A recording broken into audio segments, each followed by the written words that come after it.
The anime begins with a man facing a silver dragon. After easily defeating it, the man reveals that he won't stop until he becomes the strongest of them all. Next, we transition to Ragna, who is fighting against a small dragon. However, when he is in trouble and sees the dragon approaching, his teammate saves him by killing the creature. Later, we find out that our Ragna is named Ragna and his friend is named Lenica. Leo advises Ragna that he should be more cautious in battles, as evident by her actions. Ragna agrees and thanks her for saving him, but Leo scolds him because she knows what to do.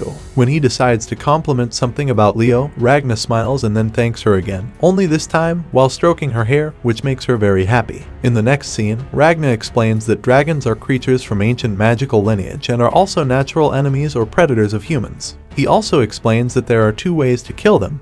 One is by freezing their blood with silverina, the aura emitted by a silver sword, and the other way is by burning their bodies with sunlight.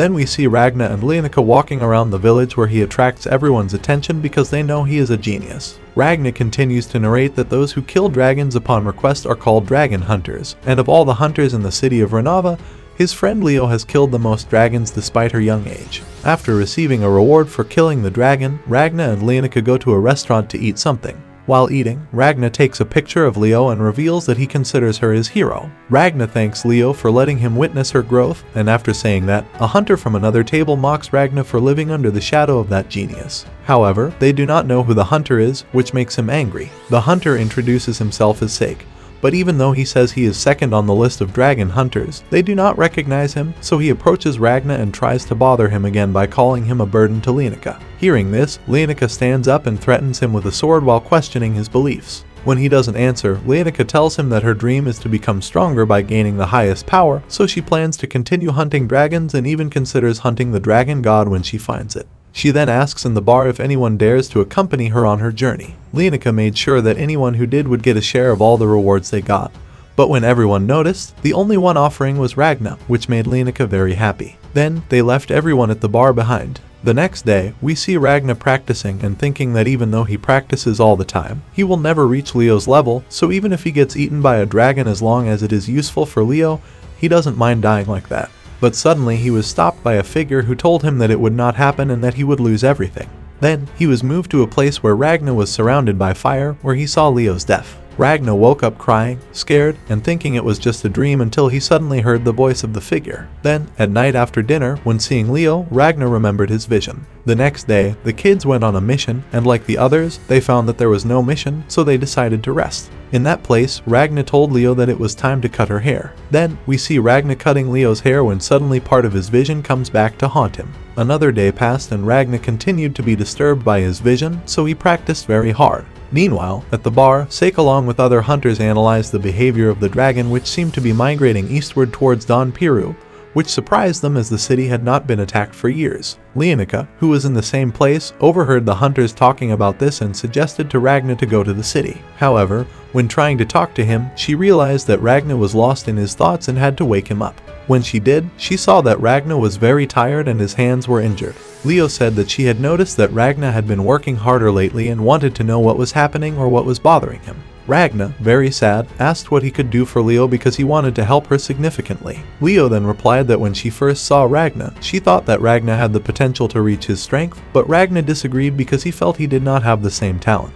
Leo agreed but revealed that nevertheless, her instinct said that Ragna would become much stronger. Although she did not know why or when it would happen, she was sure that she would protect him until that time came. The scene then shifts, and Ragna recounts that his parents were eaten by a dragon when he was young. Consequently, his relatives raised him until they too were devoured by the dragon. Subsequently, a wealthy man burned him, and then his land was ravaged by wild beasts, leading to him being accused by Sake and his friends who blamed him for everything that happened. Ragna reveals that he is constantly attacked by dragons and doesn't know how he always ends up being the only survivor. When he is beaten by Sake, he remembers Leo approaching him and offering to hunt dragons together because Leo believes having a special bond with dragons is good for a dragon hunter. Since that day, Leo has taken Ragna under his wing as a dragon hunter, although Ragna initially didn't want to. Leo says that if he gets close to a dragon, he could die. Leo says it's not his fault because if that happens, it's because he's too weak. Only the strong can stand against dragons. Ragna, whom he considers strong, decides to accept his offer to accompany him. The scene changes,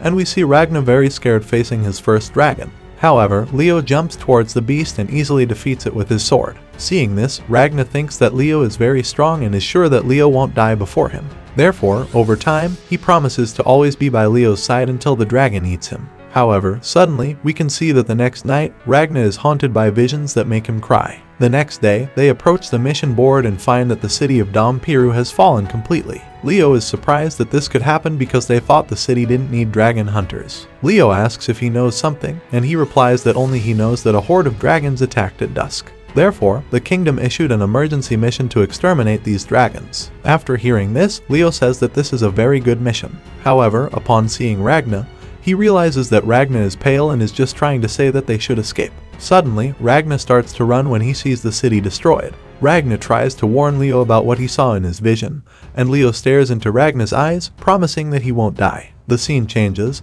and we see dragons attacking the city guards who are easily defeated. However, the surviving guards see a man emerging from the fire with a bloodied body. They try to help him, but the mysterious man kills them, using blood as a weapon, then covers his body with armor while telling the humans that their time to die has come. Ragna arrives at the scene and sees the man, realizing that he is the one he saw in his future vision. Knowing that the man will kill Leo, Ragna promises to himself that he won't let it happen.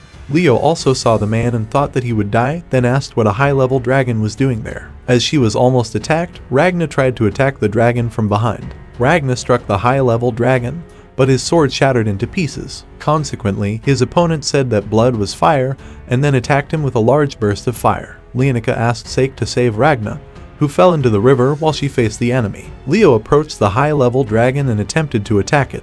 Meanwhile, Ragna, who was drowning in the river, recounted that after losing Leo, he embarked on a dreadful revenge mission to hunt down every dragon until they were extinct. However, before that, he had to train as much as possible, even though it might not be enough. He also had to find new companions to accompany him, even though they would be lost and he would no longer care. Ragna acknowledged that sadly he lived a life full of loss and therefore he had to repeatedly push his limits. However, that was not enough. His goal was to achieve power that even surpassed those limits. The scene shifts, and we see Ragna talking to the parents from his vision, revealing that he was just seeking a moment to die, which never came because he always endured. As Ragna cried, the parents said that this was his future, and this truly silenced Ragna. The person from the future admitted feeling disgusted for exploiting a little girl under the pretense of idolizing her as a hero. He said that if he truly cared, he should have become stronger to protect her. Then he revealed that after the incident, he became the strongest and could now even protect everything that had been lost. However, it was too late because he had nothing left to protect anymore,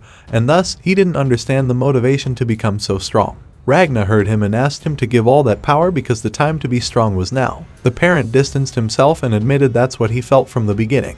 The scene changes, and we see Ragna screaming in pain after being rescued by Sake. Ragna recounted that the parent promised power in exchange for a price he decided to pay. Meanwhile, Leo continued her fight and asked her rival if he was the dragon god. However, he was enraged for being compared to the strongest of his lineage and then introduced himself as Gringel, the 10th seed of the winged blood, the weakest of the superior dragons. Gringel informs Leo that he is about to reveal a secret and talks about the reasons why the kingdom will be destroyed. He says that their god was pleased with the candies used by humans as offerings from the Dompiru store, but one day the store was robbed and bankrupt the next day. Despite their efforts, the blood of the wing, to protect the city, their god felt sad and ordered the kingdom to be destroyed. After saying that, Gringel confesses that the desires of their god determine the fate of the human race and also reveals that he is not serious in this fight because they are not a threat to his lineage. Now he is preparing to end his life, and when he is about to do so, he is stopped. Then we find out that Ragna can kill the dragon just by using his hand.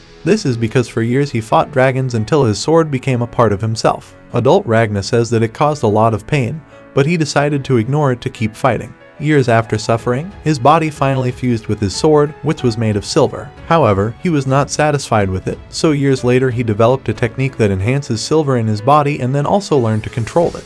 After years of practice, he exceeded human limits. The scene changes and we see Ragna demonstrating his great power. Ragna uses his speed and approaches Gringel, who starts to freeze. Gringel feels like when he approached a dragon king who was the leader of the lineage, but Gringel refused to believe that he could be afraid of a human. He turns into a dragon, unleashing all his magical power. However, Ragna freezes him with just one move and then destroys him with his fist. After the fight ends, Leo approaches Ragna, who runs desperately to hug him. Ragna starts crying in Leo's arms. Touched, she tries to comfort him because he managed to survive. She says that it is obvious that he has practiced very hard, and Ragna confesses that it was not him who did it, but the one who did it is no longer here. And now he thinks he knows his story as well as how much he misses Leo. In the next scene, a goddess reproaches Ragna from the past because he died standing and says that Ragna from the past also will not live long.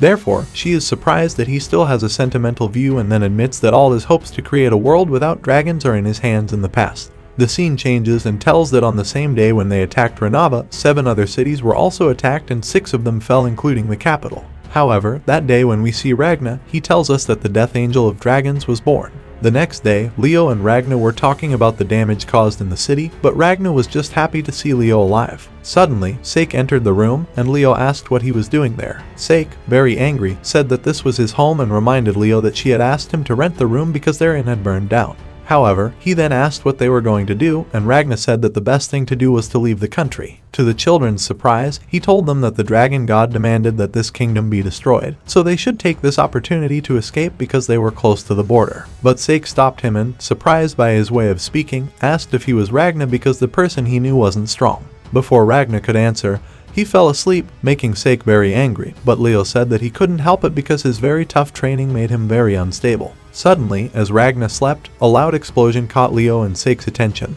and they decided to go to the city and found that the forest was attacking them. In the next scene, we find that the cause of all this is a woman who is speaking to Ragna from the future. Next, we see a cook apologizing to a man named Rogov for making him wait a bit. Rogov watched him closely and ordered him to serve the food immediately because he was tired of waiting, but his attitude changed after tasting the food prepared for him because he found it delicious. However, he admitted to the cook that this dish couldn't compare to the taste, and then Rogov ate the cook before continuing with his assistant.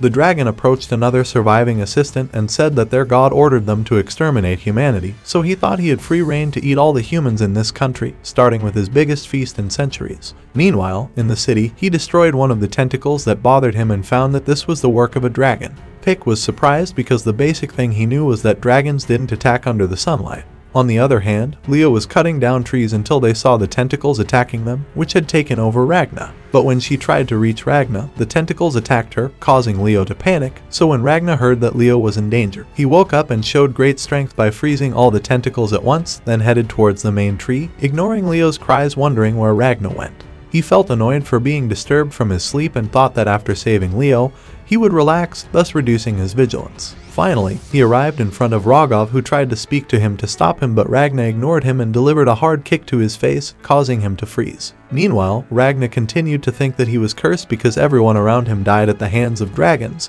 which made him wonder what he should do to prevent this from happening.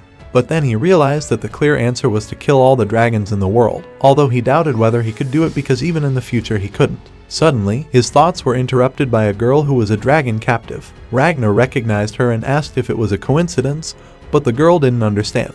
Ragna thanked her for saving him from trouble finding her and then admitted that he wanted to kill all the dragons in the world and that's why he needed her help. The girl heard Ragna call her Crimson. She said that maybe he got the wrong person because her name was Alyssa Yorkshire, also known by Ragna, and she showed that she knew his entire life history. He was surprised and said that he didn't know what she was talking about and said that her name was Elise, not Alyssa, but Ragna shouted that he knew she was Crimson. The Dragon King, the strongest among the Dragon Kings and also the ancient ancestor of the winged blood because he tried to kill the dragon god, now he was a traitor. Ragna said that he was connecting the future and the present to transfer his power from the future to the present to end the dragon race, including himself. Ragna admitted that even though he didn't know Ragna's reason, he saw him as very determined, and that's why he offered himself to be used because his dream was also to destroy all the dragons. So even though they failed in the future, he assured that this time they would do it, and of course, they would succeed. However, Elise hit him and called him rude for treating her as a man and then as a dragon. Suddenly they were disturbed by Leo, who arrived there and told them that all the trees had fallen.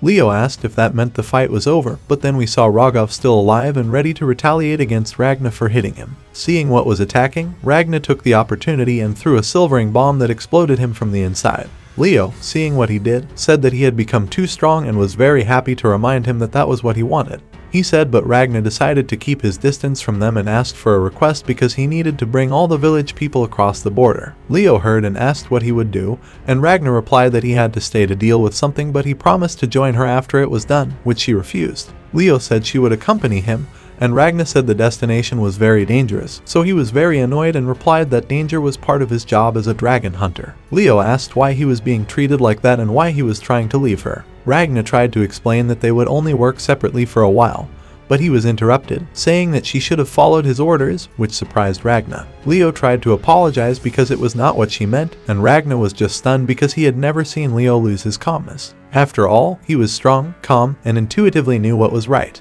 Ragna thought that's why she felt confident she would achieve great things even though she was just a little girl.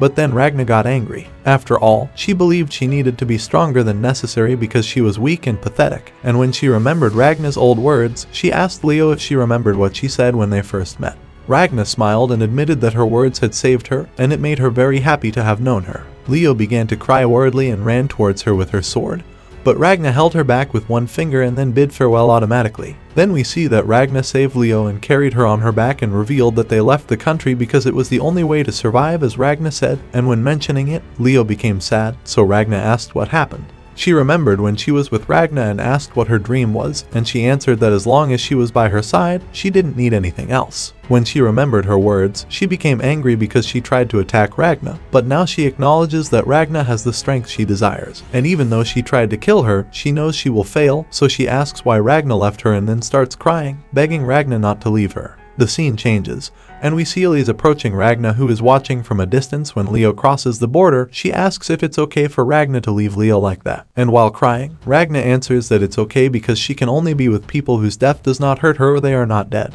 The girl is surprised to see her crying and then says that it's time for Ragna to go home. But Ragna calls her again, Crimson again, which makes her angry because she doesn't understand what he means clearly. Elise says that if she were a dragon, she would have died at sunrise. Ragna says it's not a problem because the dragon monarchy's power has been locked, meaning she can only use her power, and also because of the blockade, her weakness has disappeared. But the girl, already tired of her words, says she can go fight anyone alone. Very angrily, she shows that she is a woman. However, Ragna replies that she can change gender and age whenever she wants, but she says that's not true and then leaves. Watching her leave, Ragna thinks about how to gain her trust, something she has already been reminded of in the future, so now Ragna stops her and tells her that she can read, write, and also knows arithmetic. Ragna says she learned all that to help Leo and also learned to cook various things to be useful. As she explains all she can do, the girl stares at her without understanding where she wants to get at, but Ragna keeps talking and says she can also help her with all the household chores. Ragna offers to do everything she does for Leo in exchange for forming a team and wiping out all the dragons, but she is embarrassed by what is offered and rejects her proposition because now she is disturbing another girl.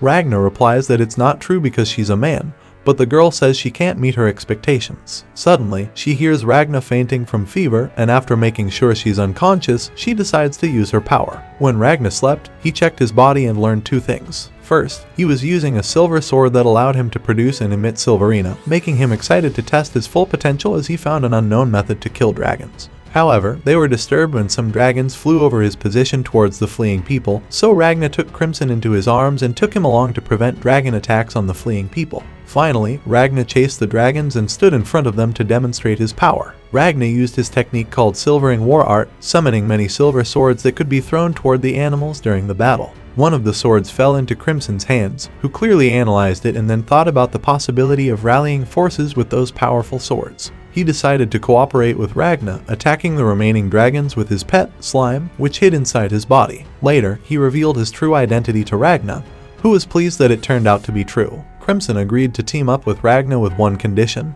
He gave poison to Ragna, which he had to drink. He explained that the poison would only be active if he attempted to revolt against him because he needed to ensure that Ragna would not attack him. Before he finished speaking, Ragna drank the poison, showing that he wanted to be his servant. Crimson promised to make use of him and guide him to end the dragons so that they could wipe out all the bloodlines and ultimately defeat the dragon god. Then we see a dragon human torturing a woman because he enjoys hearing their screams of suffering. He revealed that he did it to know how far a human body could be cut and still live, and also to strengthen the union between himself and the wind. The scene changes, and we see a group of people being attacked by dragons. They try to fight back, but suddenly Ragna arrives at the scene and defeats the dragons attacking the civilians. Then we are transported to the past where we see Slime presenting himself to Ragna, reprimanding him for his arrogant behavior in front of his master. However, Ragna didn't give importance to what he said because he said that he was the #1 servant of the Crimson Dragon King and therefore he believed that a beginner should call him Master Slime to show respect. Slime said he needed it. He said he agreed to call him that. And instead of being happy, he scolded him again for speaking softly. Crimson approached him and forced him to be silent because he wanted Ragna to talk about the future, especially wanting to know how many dragon kings they had killed, and then began to ask some questions. After seeing that Ragna couldn't answer, he said that his trust in him had diminished rapidly. Ragna, very embarrassed, said that he had vague memories of the future and also couldn't remember anything freely, and to strengthen his argument he admitted that he also didn't remember because he only remembered when he saw his face. Crimson said that if his memories required a specific trigger to remember, it was very advantageous because it became a big disadvantage for him. And then he admitted that he didn't trust him because he only believed in himself. Ragna desperately tried to apologize and ask for more trust from him, but Crimson, who watched him sharply, asked what he could say about his strength and how it worked. Ragna assured him that he didn't need to worry about that because his strength was in his body, not in his mind. The scene changes, and we move to the present moment where Crimson reveals to Ragna that he is very interested in his fighting style and also says that he wants to see how he kills some dragons with it. But when Ragna promised to kill as many dragons as he could, he stopped him and said that he wouldn't be the one using that style because he wanted to teach the people he saved.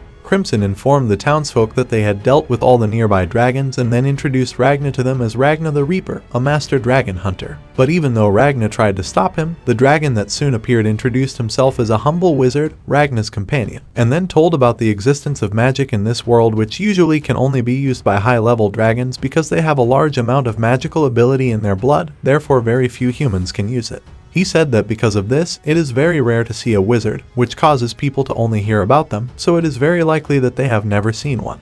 Because of this, Crimson believes that these people are perfect to deceive, but when they hear it, they start checking on slime because it is a mass of water that turns into a person. Crimson, answering all their questions, said that it was magic and admitted that slime was the pet that he created. Using this, humans believe in every word he says and are convinced that magic is extraordinary, which certainly makes Crimson very happy.